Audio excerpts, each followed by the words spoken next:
The factory floor vibrates, a low rhythmic hum of machines running at max. A single father stands mid-shift, safety vest stained with oil. A young manager, sharp suit, cold eyes, steps from the glass office. She looks him up and down, with pure disdain. She speaks loud, voice cutting through the noise. "Pack your things now!" Surrounding workers freeze, tools held midair. A faint, mocking laugh echoes from the back. The man doesn't argue. He slowly peels off his work gloves. He places his ID badge on the metal table. Clink. Cut to black. Next morning, 4 black SUVs roll through the gate.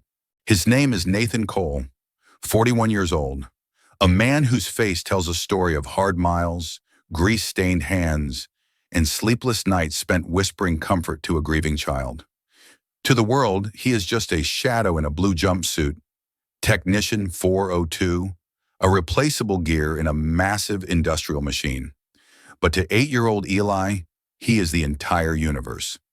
Every single afternoon, Nathan stands at the school gates, a beacon of stability for a boy who lost his mother far too soon in a rainy night accident that Nathan still sees when he closes his eyes. Nathan works the early shift at the sprawling industrial complex on the edge of the city. It's a grueling, low-level operator position, light years below his actual intellectual capacity. But in his world of calculated sacrifices, it's the only job that guarantees he can be there when Eli's school bell rings. The pay is modest, just enough to keep the lights on, the cereal bowls full, and occasionally buy a plastic dinosaur that makes Eli smile for an hour. There is no safety net, no savings account. Just the grit of a father holding a fractured life together with both hands. Few people in this noisy, oil-scented labyrinth know who Nathan Cole used to be.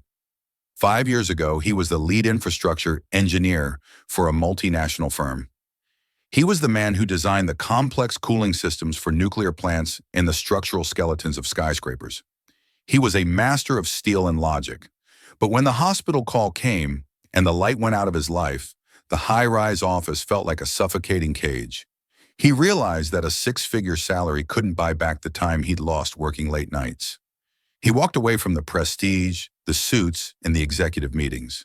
He chose the manual labor, the grease under his fingernails, and the anonymity because it gave him the one currency he truly valued: presence. But the factory has changed.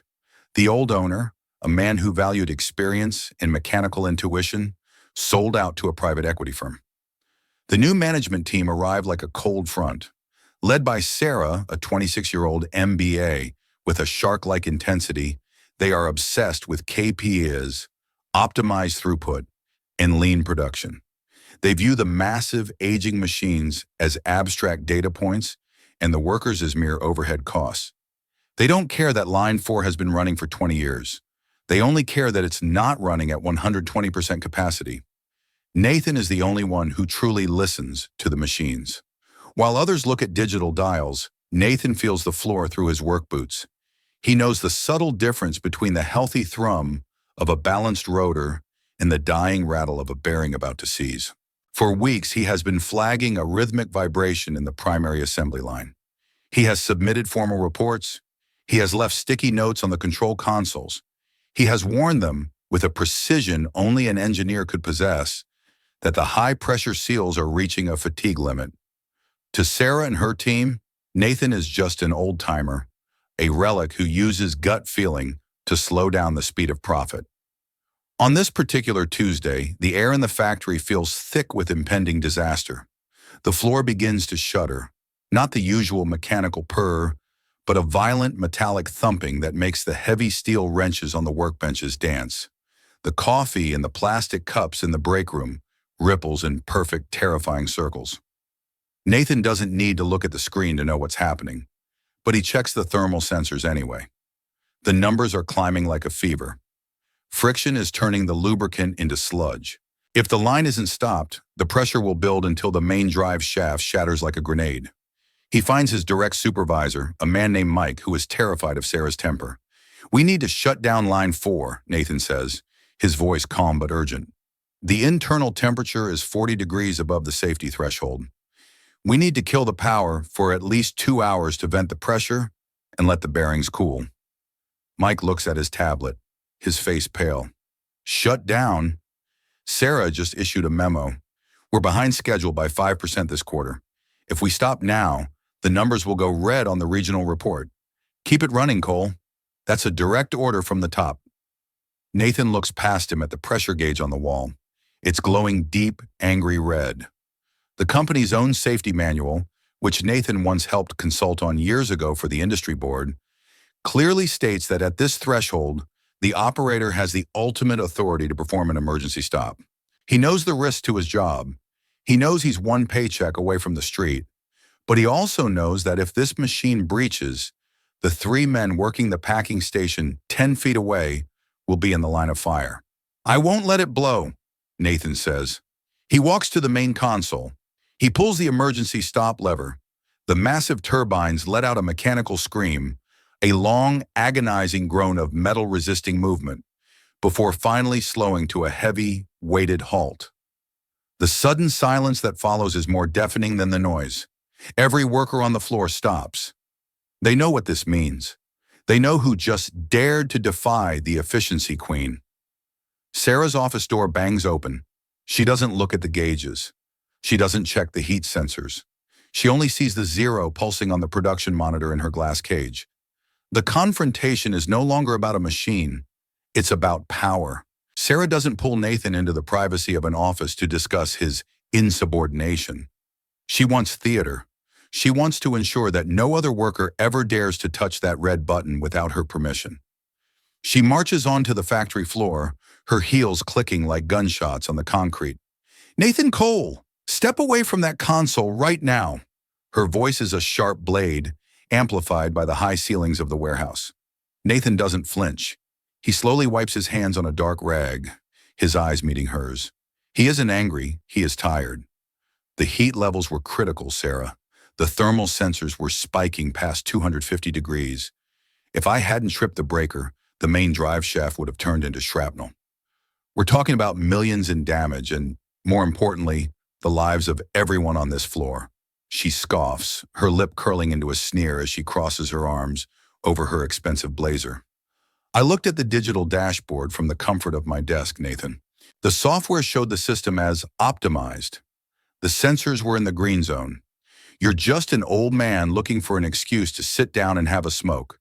You're slow, you're stuck in the past, and frankly, you don't have the hustle this new era requires. A few of the younger apprentices, boys in their 20s who think loyalty to the boss is a ladder to success, let out a loud snicker from the back. Nathan looks around. He sees the veteran workers, men he's shared lunches with, men whose children he knows by name. Lowering their heads, they stare at their boots, gripped by the suffocating fear of losing their own livelihoods. No one speaks. The silence is the sound of cowardice. I am following the safety manual, Nathan says, his voice dropping into a low, dangerous register. The same manual that exists to prevent this company from being sued into bankruptcy when someone dies on your watch. The manual is a guideline for people who don't know how to innovate, Sarah snaps, stepping into his personal space. We need yes men. We need people who find solutions, not people who find problems. What we definitely don't need is a glorified grease monkey who thinks his high school diploma makes him an engineer. She laughs, a cold, hollow sound. You've been a thorn in my side since the day I arrived, Nathan, always talking about maintenance cycles and material fatigue. You're fatigued, all right? You're dead weight. And I'm cleaning the house. She points toward the rusted iron gate at the far end of the facility. Pack your things right now. Don't bother coming in tomorrow. Don't bother looking for a severance check. I'm marking this as a termination for cause, sabotage of company equipment, and gross insubordination. Good luck finding a job at a car wash with that on your record. The factory floor is like a tomb. Nathan looks at her for a long, quiet moment. He could humiliate her right now. He could explain that he holds a doctorate in mechanical engineering. He could tell her that the optimized software she's using was actually built on a framework he patented a decade ago. but he realizes with a heavy clarity that some people are too blinded by their own ambition to see the truth until the ceiling falls in on them. "I hope your insurance is up to date," Nathan says, his voice barely a whisper. "Because when that shaft shears tonight, the digital dashboard won't be able to save you." He slowly reaches for his belt, his fingers unhooking the heavy leather tool pouch that has been his constant companion for 3 years. He lets it drop. It hits the concrete with a heavy thud that echoes like a gavel. He takes off his safety glasses, cleaning them one last time before placing them neatly on the workbench. Finally, he unclips the plastic ID badge from his chest. He looks at the photo, a younger, more hopeful version of himself, and the title Nathan Cole, Level 1 Technician. He walks toward the locker room, his back straight, his head unbowed. He gathers his few meager possessions, a framed drawing Eli made of a super dad in a cape, a dented thermos, a small precision wrench his own father gave him 30 years ago. He walks back through the main bay, a ghost passing through a machine. As he nears the exit, Mike, the supervisor, catches his eye for a split second before looking away in shame. Nathan steps out into the parking lot.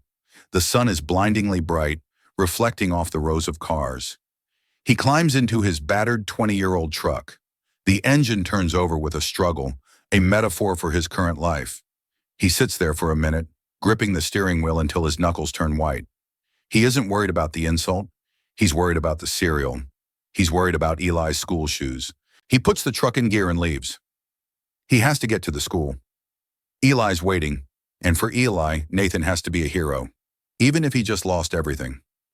If you believe that some people don't need to justify themselves today to be proven right tomorrow, subscribe now so you don't miss the moment the tide turns.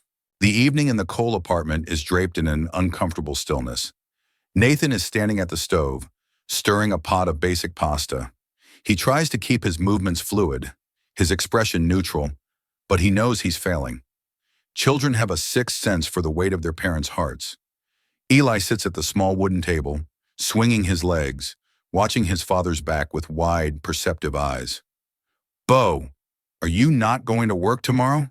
Eli asks, his voice small, breaking the silence like a stone through glass. Nathan pauses, the spoon hovering over the steam. He takes a breath, turns around and kneels so he's eye level with his son. He reaches out and gently tucks a stray hair behind Eli's ear. "I'm taking a little break, Eli. A chance for us to spend some more time together. We can go to the library tomorrow afternoon. How does that sound?" Eli doesn't smile. He leans forward and whispers, "Did the boss lady get mean again? I saw you looking at your phone for a long time."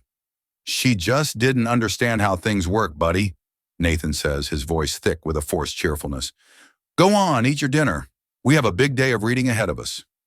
Once Eli is finally tucked into bed, clutching his stuffed bear and dreaming of a world where his father is always home, Nathan sits at the kitchen table. The only light comes from the flickering street lamp outside. He opens his old silver laptop, a machine that has survived the transition from his old life to his new one. His fingers hover over the keys. Nathan isn't a man who seeks revenge. Vengeance is for the small-minded. But Nathan is a man of structural integrity. He knows that Sarah has already ordered the night shift to restart line 4. He knows they will ignore the vibrations. He knows that within 6 hours, the metal will reach its breaking point. He doesn't call Sarah. He doesn't call the owner. He knows they won't listen to Technician 402. Instead, he logs into a secure, encrypted portal that he hasn't accessed in half a decade. The National Infrastructure Safety and Oversight Network. This is a third-party, high-level reporting system used by the federal government and multi-billion-dollar insurers to monitor critical risk assets. He begins to type. The Level 1 technician is gone. The man at the keyboard is the lead engineer who once consulted for the Department of Energy.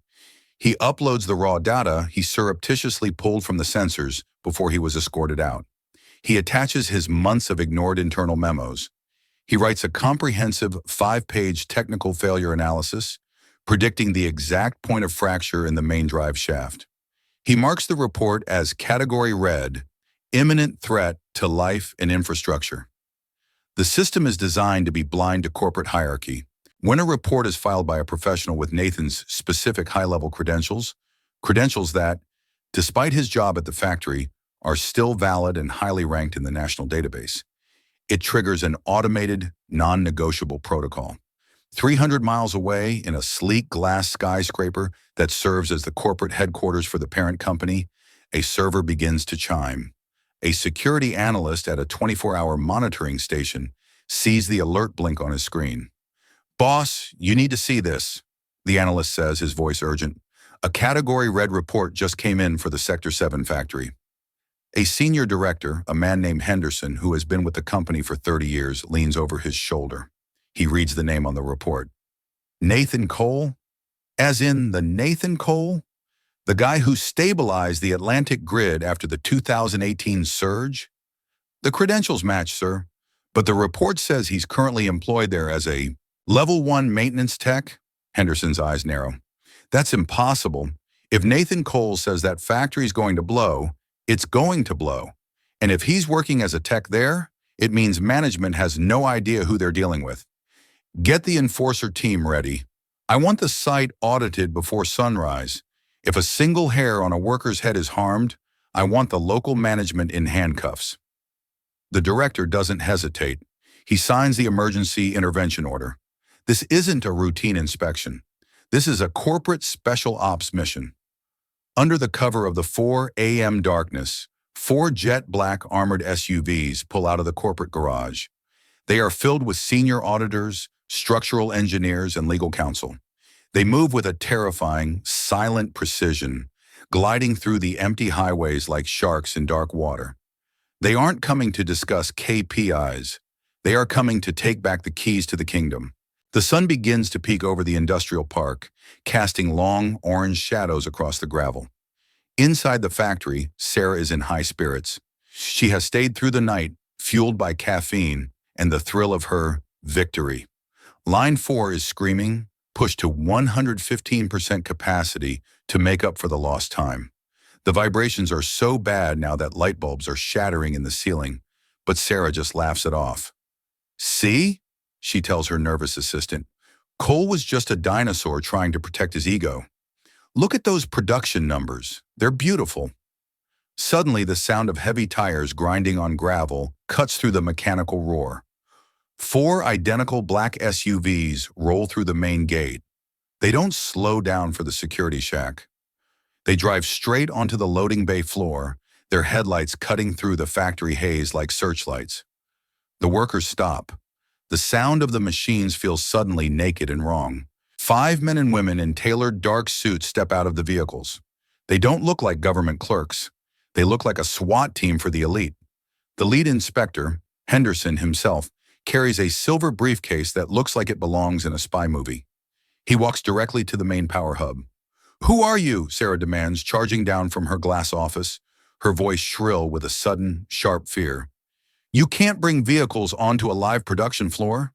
This is a massive safety violation. I'll have you—" Henderson doesn't even turn his head. He holds up a badge with the corporate executive seal. "State Safety Commission and Corporate Governance. We have a federal emergency injunction. Shut down all operations. Kill the power to Line 4 immediately." "On what grounds?" Sarah screams, her ego clashing with her terror. "Our metrics are the highest in the region. We are hitting every target.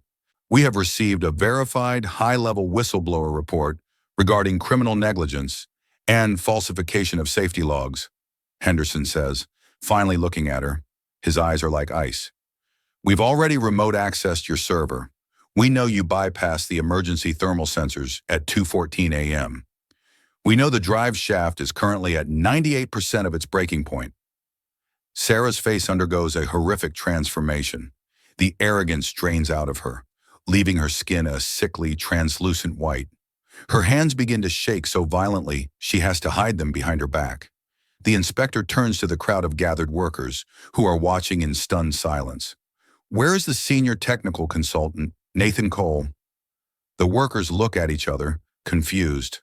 Mike, the supervisor, steps forward, his voice trembling. He was fired yesterday, sir, for insubordination and sabotaging the equipment." Henderson pauses. A cold, predatory smile touches his lips. Fired? You fired the man who literally wrote the industry operating manual for these very turbines?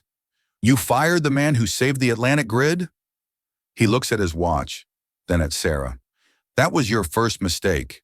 Your second mistake was thinking we wouldn't find out. He gestures to one of his team members. Fetch him. Now. I don't care if you have to drive a limo to his front door. If he isn't here in 15 minutes to oversee the decompression of this line, I am closing this facility permanently and filing individual criminal charges against every manager in this building. 10 minutes later, Nathan's battered old truck pulls into the lot. He is wearing a simple t-shirt and jeans, looking like a man who was just about to take his son to the park for a Saturday outing. He walks onto the floor. The silence is absolute, broken only by the cooling pings of the now-stilled machines. Sarah is standing in the corner, flanked by two auditors who are systematically downloading her entire hard drive. She looks at Nathan, and for the first time, she sees the giant she tried to step on. Nathan, Henderson says, stepping forward to shake his hand. Thank you for the report. You saved this town a lot of grief today. Nathan nods, his face impassive. He walks to the console of line 4. He doesn't look at the production numbers. He looks at the stress fractures beginning to spiderweb across the main housing. You were about 3 minutes away from a disaster, Nathan says quietly. The audit lasts for 4 exhausting hours. By the time the sun is high in the sky, the evidence is undeniable. Sarah hadn't just been ambitious. She had actively deleted safety warnings, silenced whistleblowers, and endangered hundreds of lives to secure a quarterly bonus. A helicopter bearing the company's CEO lands in the parking lot. He walks straight to Nathan. Nathan, the CEO says, his voice full of genuine regret. We've been looking for you for 5 years. We had no idea you'd taken a job as a technician. Why didn't you say something? I wanted a quiet life, sir, Nathan replies. I wanted to be home for my son. I didn't want the suits anymore. I understand, the CEO says, but a man with your talent can't be buried under grease. This facility needs a complete cultural overhaul. It needs someone who respects the metal and the men who work it. He turns to Sarah. She is standing by the exit, holding a single cardboard box. Her expensive blazer is wrinkled, her hair disheveled. She looks small. No one is laughing now. No one is avoiding Nathan's eyes. The workers, the men who had looked at their boots the day before, are now standing tall, watching with a fierce sense of justice. Sarah, the CEO says, his voice booming across the warehouse. Yesterday, you told Mr. Cole to pack his things. I suggest you take your own advice. You are barred from any executive or management position in any company associated with our group, effective immediately. Our legal team will be in touch regarding the falsified safety logs. As Sarah walks out, the same apprentice who had snickered the day before lets out a low, mocking whistle. It echoes through the bay, but Nathan doesn't join in. He just watches her go, a reminder of what happens when ego replaces ethics. Nathan is offered the position of Regional Operations Director. He accepts, but on his own terms. I don't do night shifts, he tells them. And I have final, absolute authority on all safety and maintenance protocols. No manager, no matter how high up, can overrule a technician on my floor when it comes to a red light. The CEO smiles. Agreed. Nathan walks out to his truck. The black SUVs are still parked there. A silent, powerful guard of honor. Eli is sitting in the passenger seat, his face pressed against the glass. He had seen the black cars, seen the people in suits, and seen his father walking among them like a king. Bo! Eli shouts as Nathan climbs in. Why are those cool cars following us? Are we in a parade? Nathan starts the engine. It sounds different today. Smoother, stronger. They aren't following us, Eli. They're just making sure the road is clear for us to go home. Did you do something brave, Bo? Nathan pulls the truck out of the lot, leaving the factory behind. He looks at his son, the reason for everything, and smiles. No, son, I just did what was right. And sometimes doing what's right is the loudest thing you can do. As they drive away, the factory hums in the distance. But it's a healthy hum now. For the first time in 5 years, Nathan doesn't feel like a man in hiding. He feels like a man who has finally found his way back to the light. If you believe that dignity cannot be fired with a single sentence, subscribe for more stories of justice and leave a comment. What would you do if you were told to pack your things unfairly?